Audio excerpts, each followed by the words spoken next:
Okay, let's dive right into this explainer and honestly shatter the illusion that corporate perks are entirely free. I mean, we all love a good benefits package, right? A company car, a gym membership, maybe some private healthcare. But when you break down exactly how HMRC taxes them, it reveals this fascinating, kind of complex system that absolutely every employee and business owner needs to understand. So today, we're demystifying benefits in kind taxation. We'll look at exactly how the taxman calculates the real value of your perks, and we're going to prepare you for a massive payroll shift coming our way soon. Here's our quick roadmap for today. Number 1, what are benefits in kind? Number 2, calculating your BIK tax. Number 3, taxable perks versus exemptions. Number 4, the 2026 payrolling shift. And number 5, the impact on the workplace. Let's get into it. Section 1, what are benefits in kind? So, while these perks are just incredible for attracting top talent, the crucial thing to remember is that they hold a very distinct monetary value in the eyes of HMRC. A benefit in kind, or BIK for short, is basically any non-cash benefit that a company provides to its staff as part of their overall compensation. They aren't cash in your hand, but they are absolutely liable for taxes. And, as we'll see, each type of benefit actually has a completely different taxation approach. The distinction between cash and perks is vital here. Cash benefits, like your regular salary or a nice year-end bonus, are direct payments, right? They go straight into your bank account and boom, they're taxed immediately as regular income. On the flip side, benefits in kind are indirect, non-cash compensation. Because HMRC can't exactly take a literal slice of your company car or a chunk of your gym membership, these perks have to be specially appraised and given a cash equivalent value for tax purposes. It's genuinely surprising just how many everyday workplace perks actually trigger a tax event.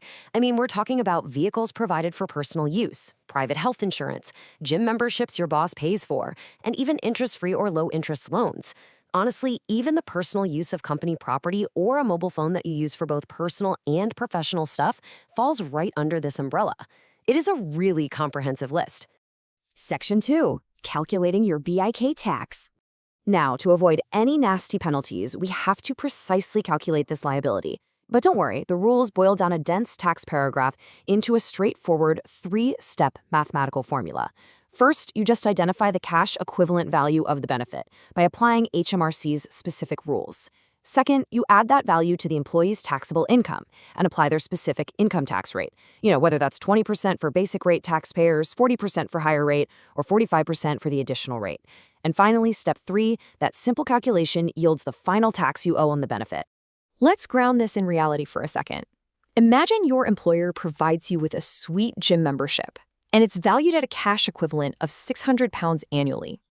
The actual cost to you depends entirely on your overall income bracket. So if you fall within the basic rate tax band, you simply pay 20% of that £600. That results in a £120 tax bill for your quote-unquote free gym access. But if you're an additional rate taxpayer, that exact same gym membership is going to cost you £270 in taxes. Suddenly, that perk isn't looking quite as free, is it? Section 3, taxable perks versus exemptions. Now, it's absolutely crucial to separate what you actually owe taxes on from what is entirely exempt. On one hand, we've got the taxable items we've been talking about, corporate assets, lodging, private healthcare, non-cash vouchers. But on the other hand, and this is the good news, HMRC does not tax employer pension contributions, work-related training, small staff discounts, or essential business travel expenditures. Those are genuine 100% tax-free advantages. Furthermore, HMRC provides these fantastic specific exemptions designed to promote things like environmental sustainability and a positive workplace culture. For example, you've got trivial benefits, which cover minor perks like small birthday gifts.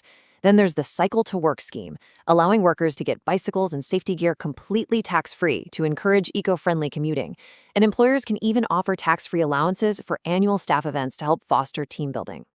And when it comes to company cars, the government applies some pretty heavy environmental incentives. The valuation method for vehicles relies really heavily on CO2 emissions.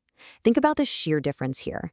You've got a tiny 2% benefit in kind rate for a zero or low emission electric vehicle, compared to a whopping 37% rate for a higher polluting gas car. And incidentally, that 2% EV rate is locked in until April 2025, which really shows a firm commitment to progressively discouraging polluting vehicles. Section 4, the 2026 Payrolling Shift. Historically, employers have always faced this stressful summer scramble. They had to submit P11D forms, which is the standard HMRC benefits paperwork, by July 6th, and then pay their Class 1A national insurance contributions by mid-July. But that traditional deadline is taking away fast. Mandatory real-time payrolling is going to completely replace this old lump sum system by 2026. So what does this mean for you? Basically, instead of a surprise year-end bill, taxes on your perks will soon be collected gradually in real time, right from your monthly payslip. The value of the perks will simply be included in your monthly taxable salary, which really smooths out the entire tax procedure across the year. Section 5. Impact on the workplace. This new mandate triggers a major shift in responsibilities, for sure. For employees, this is mostly a huge win. You gain massive clarity, you won't have to wait around for P11D papers to know your tax obligations, and you get much smoother budgeting with zero end-of-year surprises. For employers, well, the heavy administrative load of filling out those annual P11D forms disappears. However, they're trading that paperwork for the immediate need to upgrade their payroll software systems and manage ongoing, rather than annual, cash flow fluctuations as taxes are deducted regularly. If you run a business, you've got to proactively execute these steps right now. You literally cannot wait until 2026. You have to register with HMRC online before the tax year starts so they can adjust staff tax codes. You need to ensure your payroll software can actually handle real-time benefit inclusion. And critically, any major change like this demands that you clearly communicate and provide training to your team so they aren't totally confused when they see new deductions popping up on their revised payslips. Well, this brings us to the ultimate question for your specific financial situation, whether you're an employee wondering if that company car is truly worth the tax hit, or an employer trying to navigate this complex software transition ahead of 2026. Every single situation is unique.